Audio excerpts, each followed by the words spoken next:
माँ के पैर बहुत दर्द कर रहे थे तो बोली बैठी तो है ही, आजा थोड़े से पैर दबा दे। मैंने कहा अरे मातेश्वरी, आप ही के चरणों में स्वर्ग है, लाओ दबा देती हूँ। दोनों माँ बेटी बातें कर रही थी तो बातें करते करते मेरी माँ बोली मैं तुझसे कल से नाराज हूँ। मैंने कहा माँ क्यों?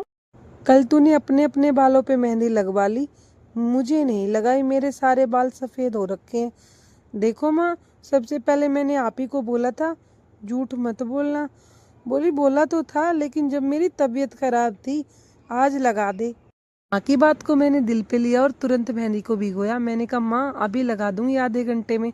बोली हाँ मेरे तो साथ के साथ लगा दे, वही ठीक है।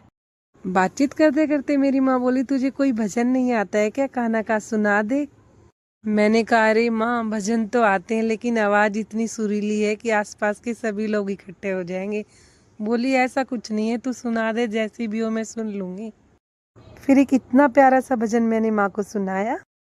फिर मैंने अपनी माँ को मेहंदी लगानी शुरू की। मेरी माँ बोली तुझे तो आती है मेहंदी लगानी। अरे माँ देखना, इतनी अच्छी मेहंदी लगा दूंगी, आज तक किसी ने नहीं लगाई होगी आपको। बोली चलो कुछ तो तुझे करना आता है। अरे माँ कहना क्या चाहते हो, साफ साफ बोलो।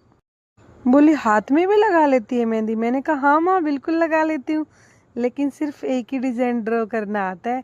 बोली वो कौन सा? मैंने कहा बीच में एक गोल गोल पैसा और बराबर में टिक्की, उससे नेक्स्ट डिजाइन मैंने कभी सीखा ही नहीं। बोली वो कोई डिजाइन है, ऐसा तो मैं खुद ही ना लगा लूंगी। मैंने कहा माँ आप पूछ क्यों रहे हो वैसे? बोली कल दोनों हाथों पे मेहंदी लगवा लेना। मैंने कहा क्यों? बोली बस ऐसे ही अच्छी लगती है मुझे।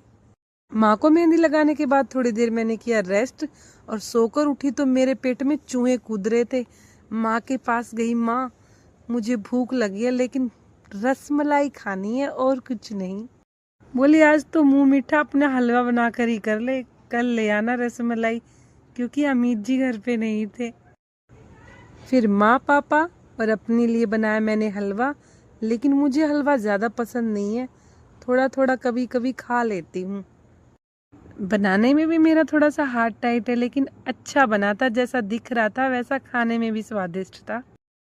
फिर मैं और मेरी माँ निकल लिए शॉपिंग के लिए। पहले थोड़ा बहुत सामान खरीदा, फिर थोड़ा टाइम अपने पर्सनल कामों के लिए निकाला। घर पे आते आते बहुत लेट हो गए थे तो आते ही सबसे पहले शाम के खाने की तैयारी की। और आज शाम के खाने में मैंने बनाई दाल और रोटी। और ये देखो नया दुपट्टा आज ही मेरी माँ मेरे लिए लेके आई थी। इसी के साथ आज के इस छोटे से मिनी व्लॉग की एंडिंग होती है। सभी को राधे राधे, जय जय श्री राधे।